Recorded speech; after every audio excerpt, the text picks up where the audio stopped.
Australia is the world's sixth largest country, almost as huge as the continental United States, and it is the only continent without an active volcano.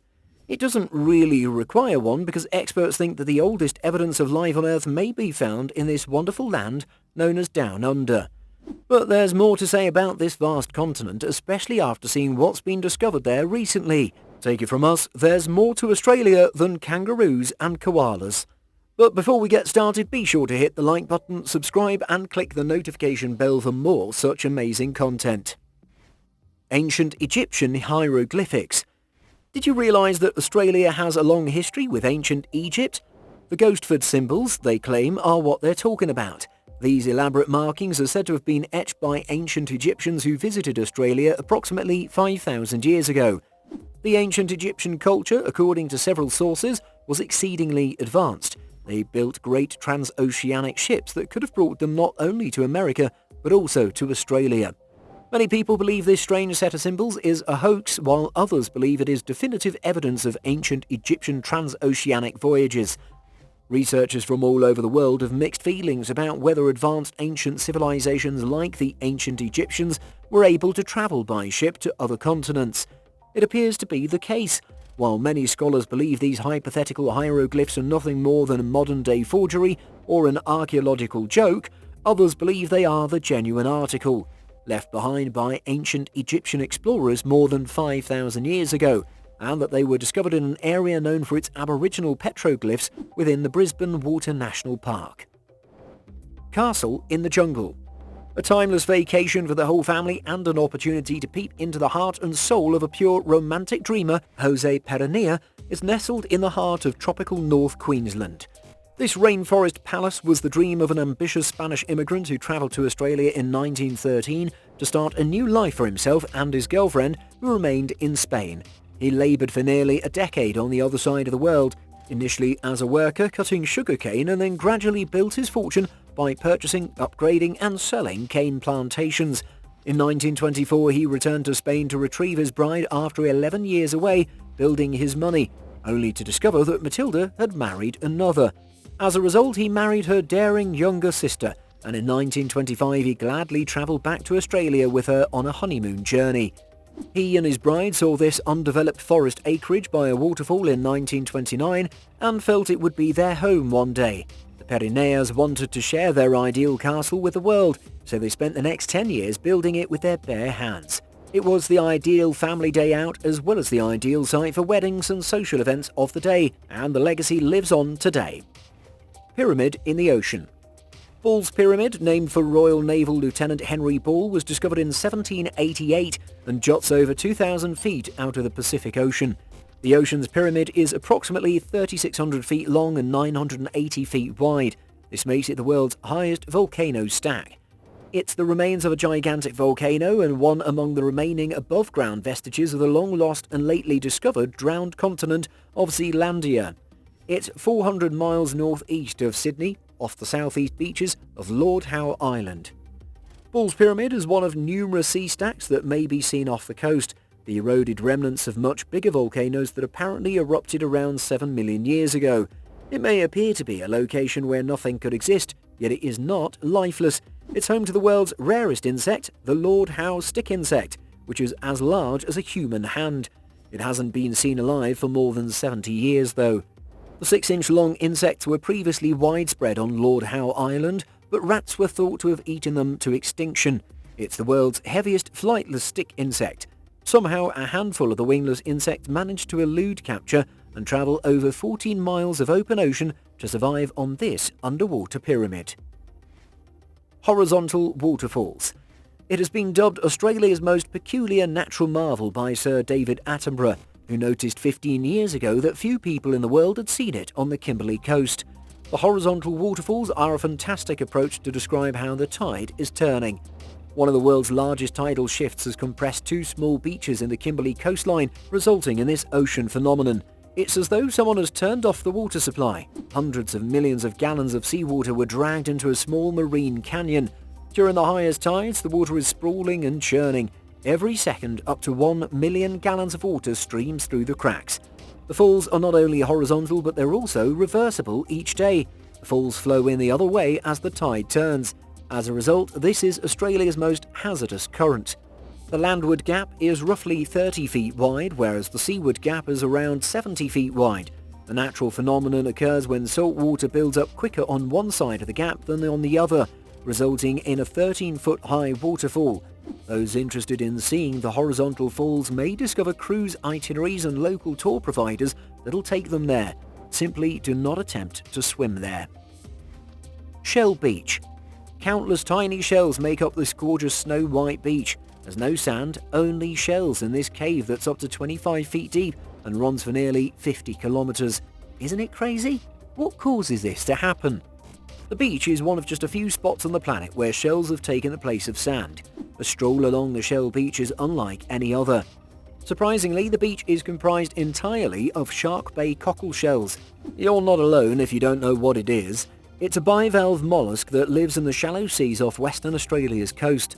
The ocean at Shell Beach morphs into a palette of the most brilliant greens and blues on a calm day, and the water is highly saline, making it simple to float for non-swimmers. This is known as hypersalinity, and it's similar to the Dead Sea in Jordan. It's beneficial to some marine species such as cockles, but harmful to the animals that consume them. That explains the abundance of cockle shells. Because the volume of shell matter generated here is so large, it gets compacted into a unique type of limestone. In actuality, the shells were quarried, cut into blocks, and used to construct a number of historic structures in the early 1900s. Wave Rock. The ocean isn't the only site in Australia where you can catch a wave. There's a beautiful wave that never breaks just over a mile east of the quiet hamlet of Hayden in Australia's Golden Outback, and luckily for us, it's entirely frozen in time. It's claimed this rock is 2.63 billion years old, so long before dinosaurs walked the globe according to geologists. It apparently began to develop during the Cretaceous era when Australia broke away from Antarctica over 100 million years ago. It also doesn't seem real. The wave rock appears to be petrified water formed over millennia of stratified stone. It's 50 feet tall and more than 300 feet long. A flared slope originates at the base of an isolated rock hill or mountain that juts from a plain, according to geologists. There are a few other flaring slopes like this across Australia, but none quite like Wave Rock. This location has been a holy site for the local indigenous people for hundreds of years, in addition to being a tourist magnet with over 100,000 tourists every year. Local tribes say that Wave Rock was created by the magical rainbow serpent after she consumed all of the water and dragged her snake body over the country. So Wave Rock is a cultural landmark for studying indigenous history, and it also appears to be a lot of fun to visit. Cooper the dinosaur. The finding of Australia's biggest dinosaur species has been confirmed by researchers. When it was alive, it was around 80 to 100 feet long, 16 to 21 feet tall at the hip, and weighed between 25 and 81 tons. The Tyrannosaurus rex, for example, was around 40 feet long and 12 feet tall. That's a significant difference. It belongs to the Titanosaurian dinosaur family, which has been discovered on every continent. Sauropods, a kind of dinosaur with long necks and tails, 4 legs and 8 plates, have been discovered in new species. The new species is closely connected to 3 previous sauropods discovered in Australia around the same time period, according to the researchers. The petrified bones of this new titanosaur were discovered in 2006 on a family farm approximately 620 miles west of Brisbane and christened Cooper. Paleontologists involved in the finding claim it's one of the top 15 biggest dinosaurs ever discovered, and it's comparable in size to South American giants. To compare the dinosaur to its near cousins, the researchers used 3D scan models of bones. In the same location, several more dinosaur remains have been discovered. Longest fence in the world. If you've ever heard the phrase, "dingo ate my kid," you'll understand why. Back in the day, Australia was being invaded by dingoes.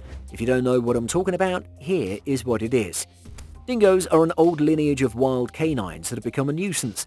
Over 4,000 years ago, it's thought that migrants from other countries abandoned the formerly tamed wild dog in Australia. When left to their own ways, these canines prospered by reverting to their wolfish instincts.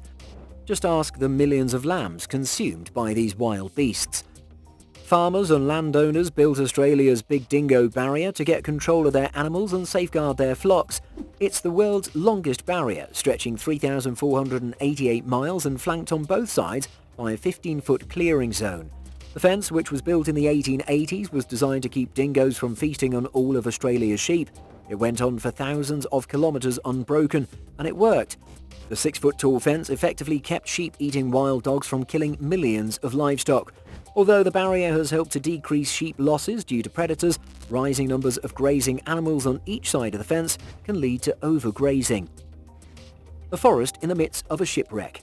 This bay, which was formerly a hub of industry before being poisoned by hazardous waste, is now a business and residential district of Sydney.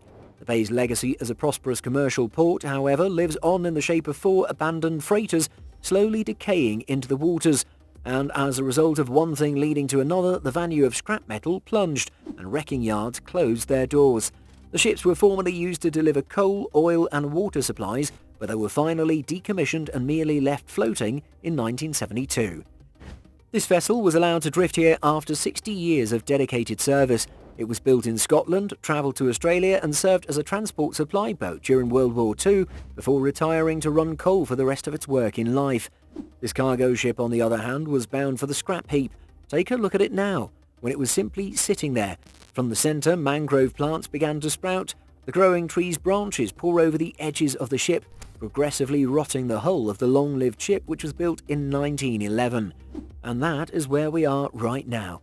In Sydney Harbour there's a shipwreck, but in reality in one of the world's most picturesque rivers, a group of at least 7 rusty hulks still sit in plain sight. Glowworm Tunnel. All of us who desire adventure here in Australia will be treated to a magical family-friendly trek through a tunnel filled with dazzling lightworms. Fireflies light up this dark and steamy ancient railway tunnel in Wollemi National Park, west of Sydney.